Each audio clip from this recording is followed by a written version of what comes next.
नमस्कार, मी वैशाली सावरकर. आपण सर्व दर्शकांचे विदर्भ दर्पण न्यूज मध्ये स्वागत आहे. हिवाळी अधिवेशनाच्या अनुषंगाने आपण संविधान चौक मध्ये आलो आहे.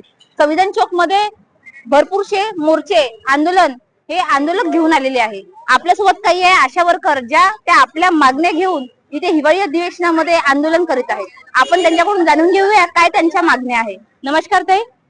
नमस्कार. तुम्ही इथे हिवाळी अधिवेशनामध्ये आज चौथा दिवस आहे. तुम्ही इथे आंदोलन करत आहेत. काय मागणी आहे तुमच्या, काय सांगाल? आम्ही हा मुक्कामी महामोर्चा जो अधिवेशनावर ठेवलेला आहे याच्यामध्ये आमची प्रमुख मागणी एकच आहे की आमचा जो पद आहे आशा गटप्रवर्तक हा फक्त मोबदल्यावर कार्यरत आहे आणि आम्हाला दौऱ्यानुसार प्रवास भत्ता दिला जातो. जर प्रवास भत्ताच नुसता देत असाल तुम्ही येण्या जाण्याचा खर्च, तर आमच्या परिवार चालवण्यासाठी आणि उदरनिर्वाहासाठी आम्हाला जो काही मानधन पाहिजे तो अजूनही मिळालेला नाही आहे.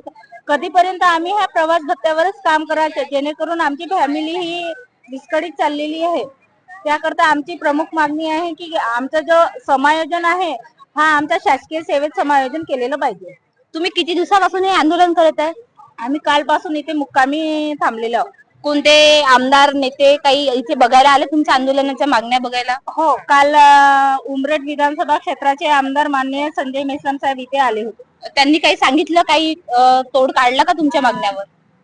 त्यांच्या समोर आम्ही आमचं जे मागणी पत्रक आहे ते सादर केलं. त्यावेळेस त्यांचं म्हणणं होतं की त्यांच्याकडून जे फाईल होती ती त्यांनी दाखवली की हे अधिवेशनामध्ये मांडायचे मुद्दे आमच्याकडे ऑलरेडी फाईल तुमचं पत्र आम्ही घेतलेलं आहे.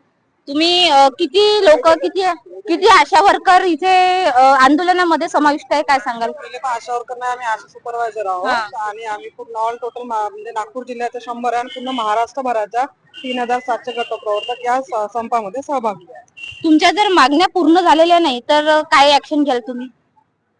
समोर आणखी याच्यापेक्षा तीव्र आंदोलन आम्ही करू.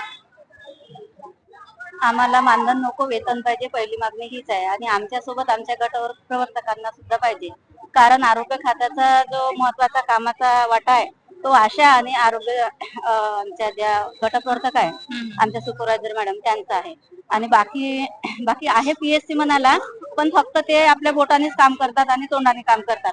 कोणतंही काम आलं की आशा समोर आणि आशा काम करते आणि आशाच्या कामाचा जो लेखाजोखा आहे म्हणजे कागदोपत्री जो लेखाजोखा आहे सर्व आमच्या गटप्रवर्तक मॅडम ह्या सर्व घेऊन जातात. आणि म्हणजे आमच्या 2 व्यक्तीवर सर्व पूर्ण गावाचा किंवा पूर्ण पीएससीचा लेखाजोखा आहे. म्हणून आम्हाला असं शेवटचा कर्मचारी, आरोग्य खात्याचा शेवटचा कर्मचारी म्हणून आम्हाला टाकू नका आणि आम्हाला आमच्या कामाचा मान द्या, मानधन नको, वेतन द्या आणि आमच्या कामाचा जो हे आहे वयोमर्यादा ती पण वाढवा. कारण आम्ही 100-150 रुपयापासून आम्ही काम केलंय.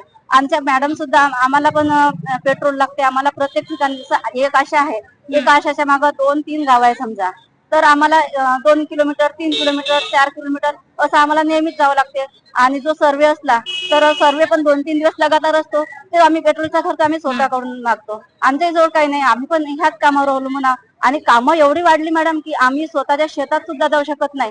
2 बाया दुसऱ्याच्या वागवून आम्ही, पण आम्हाला जायला वेळच नाही. एवढं आमच्या मागण्या फक्त पूर्ण कराव्या, नाहीतर आम्ही पुन्हा समोर असं संप चालू ठेवू. ज्या शासनाने आता लाडकी बहीण योजना काढली होती त्याचे सुद्धा कामे तुम्हाला दिले होते, तर त्याचं काही मानधन म्हणून काही दिलं होतं, काय सांगाल याबद्दल? नाही, आम्हाला नव्हतं दिलं मॅडम. आणि शासनाने तर हा बंदच करायला पाहिजे ना. लाडकी बहीण कशाला पाहिजे?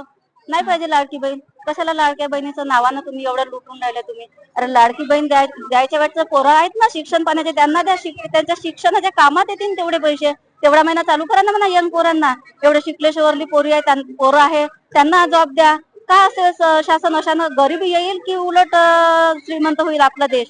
असं समजत नाही शासनाला. मला एवढं कळत नाही की म्हणजे अंधश्रद्धेवर जास्त चालत आहे हे शासन, म्हणजे आपलं शासन जे आहे अंधश्रद्धेवर जास्त चालत आहे असं वाटत आहे. आणि शिक्षणाचा मोलाचा वाटा आहे. शिक्षणासाठी शाळा आहे, कॉलेज आहे, सर्व कॉलेज, आता इंजिनिअरिंग कॉलेज आहे, असे जवळपास एकच्या ठिकाणी 4 बनवायचे किंवा असं दुसरे बाहेर इकडे आपल्या पोरांना जायला नाही लागलं पाहिजे असं. आणि लाडक्या बहिणीचं काही काम नाही. लाडकी बहीण चालू केली तर वयोवृद्ध थांबवली.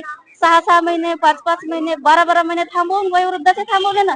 काही फायदा नाही. मी तर म्हणत आहे की ही लाडकी बहिणीचा काहीच फायदा नाही, नका देऊ. आज समजा लाडकी बहीण मी आहे, समजा मी आशा आहे, तर मला तर काही माहित नाही मिळतं की नाही मिळत, नाहीच मिळत, मी केलंही नाही. पण समजा मला मिळत आहे तर माझ्या सासूचा थांबला किंवा माझ्या आईचा थांबला, मग याचा फायदाच काय? काही फायदा नाही. बंदच करा लाडकी बहीण योजना, बंद करा. बसच्या तिकीटही बंद करा, काही अर्थ नाही. म्हणजे कुठं ह्या छोट्या छोट्या गोष्टी आहेत त्यांना काही कळत नाही की काय करावं, काय कसं देत चालवं असं खरंच नाही समजत आहे शासनाला. पोरांना द्या शिक्षणासाठी, पोरांसाठी शाळा करा, कॉलेजेस तयार करा. प्रत्येक म्हणजे शिक्षणाचं तेवढं कळत नाही, पण माझ्या पोरं पण आहेत, त्यांना खूप त्रास घ्यावा लागते. पोरांना तिकीट करा ना अर्धी, पोरांना तिकीट करा वर्दी, बायांना करून काय, पोरांना करा, कारण पोरं रोज जाणं येणं करतात. धन्यवाद ताई. आपल्यासोबत काही आशा वर्कर होत्या.